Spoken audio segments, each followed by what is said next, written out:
Au Mali, les groupes terreau créent une nouvelle alliance.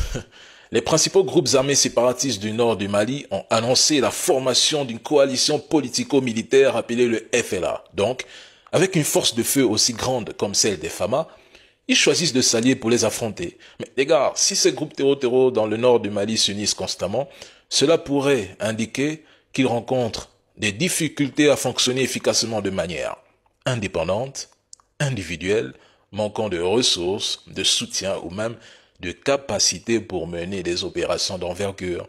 Ils savent très bien que leur incapacité à s'unir impactera sur leur stratégie globale car ils ne pourront simplement pas coordonner leurs attaques et leurs ressources. Donc, ils créent des alliances. Selon eux, l'unité des terreaux pourrait leur permettre de mieux résister à une défaite à long terme.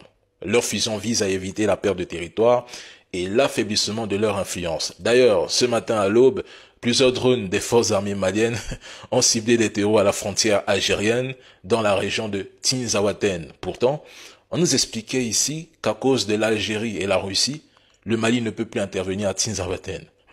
De toute façon, plusieurs cadres du CSP ont été systématiquement éliminés. Et au Niger, certains groupes terreaux ont déjà déposé les armes. Les gars, si vous voulez, unissez vous-même avec Zelensky. Mais les Fama finiront par l'emporter. Et ça, c'est une certitude. Allez, see you la famille. Bonjour la famille, j'espère que vous allez tous bien. Si vous êtes nouveau, n'oublie pas de vous abonner à la chaîne et activer la cloche des notifications. Merci. Je n'avais même pas lu cet article. Au Sénégal, Ousmane Sonko fera-t-il de l'ombre au président Bassirou Diomaye Faye depuis la fin des législatives? C'est seulement maintenant que vous publiez un tel article. Et voilà, les trolls, les usines à fake news et la machine à propagande sont lancées. Et j'ai même vu sur la toile certains Africains qui, autrefois, critiquaient uniquement l'AES au point que je pensais qu'ils agissaient ainsi par rejet de coup d'État qu'ils dénoncent.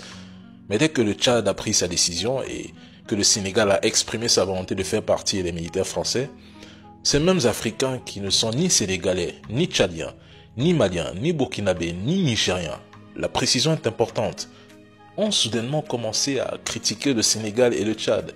Cela montre bien qu'il y a des Africains prêts à défendre les intérêts français en Afrique, qu'il s'agisse même de la présence des bases militaires ou du maintien de la monnaie coloniale, le franc CFA. Mais dès qu'on menace les intérêts français, leurs usines à fake news se mettent en marche pour diffuser des titres visant à s'aimer la division dans les esprits les plus fragiles. Mais ce qu'ils ne comprennent pas, c'est que chacun des deux protagonistes est à sa place et assume ses responsabilités au Sénégal. Jeune Afrique, RFI, vous n'en avez pas assez? Mais changez de disque, votre stratégie est dépassée. Personne ne fera de l'ombre à qui que ce soit au Sénégal. Cette idée n'existe que dans vos imaginaires. C'est tout.